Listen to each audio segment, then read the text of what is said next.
You know, a lot of times people tell us that they think they could save a couple of minutes by cutting through the park or cutting through a backyard or taking a shortcut that gets them where they need to be a little bit faster than if they didn't take the shortcut. But we also have people tell us that they are really nervous partway through taking the shortcut, and some people even tell us that they ran before they made it through. Well, there's some real problems with shortcuts. And oftentimes, I mean, you end up taking a shortcut by yourself. The very first thing that ends up happening is you've isolated yourself. And remember what we talked about what attackers look for. Absolutely. And one of those things is isolation.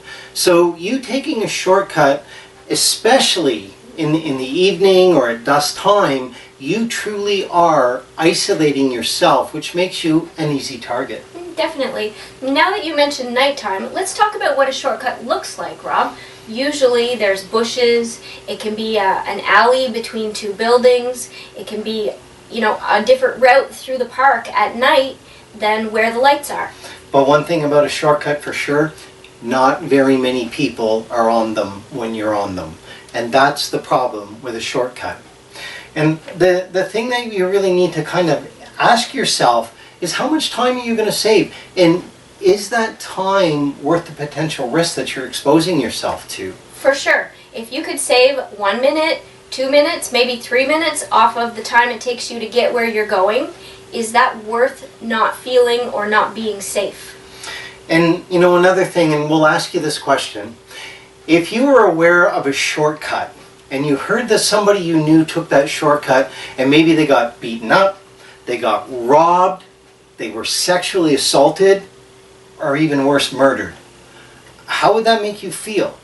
Do you think you would continue to take that shortcut? Probably not. I know I wouldn't, that's No. for sure. So another thing that happens within, when you start taking a shortcut is your intuition.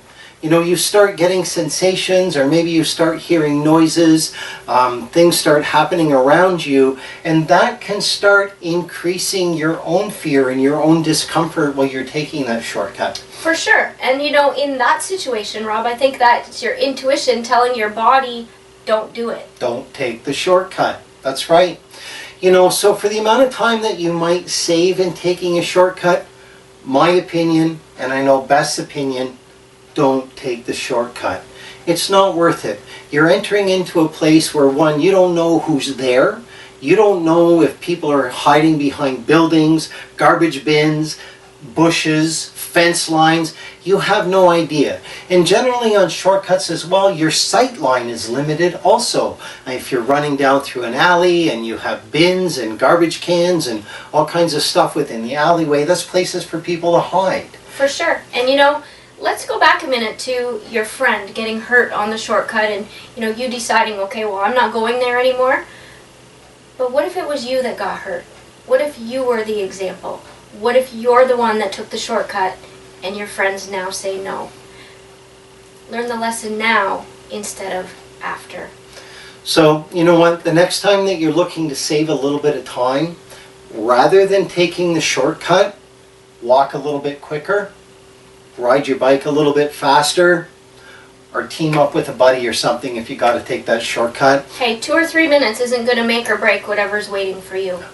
And you know what? At the end of the day, taking the shortcut really isn't worth it, and the amount of time that you're going to save is not certainly worth your safety or possibly even your life.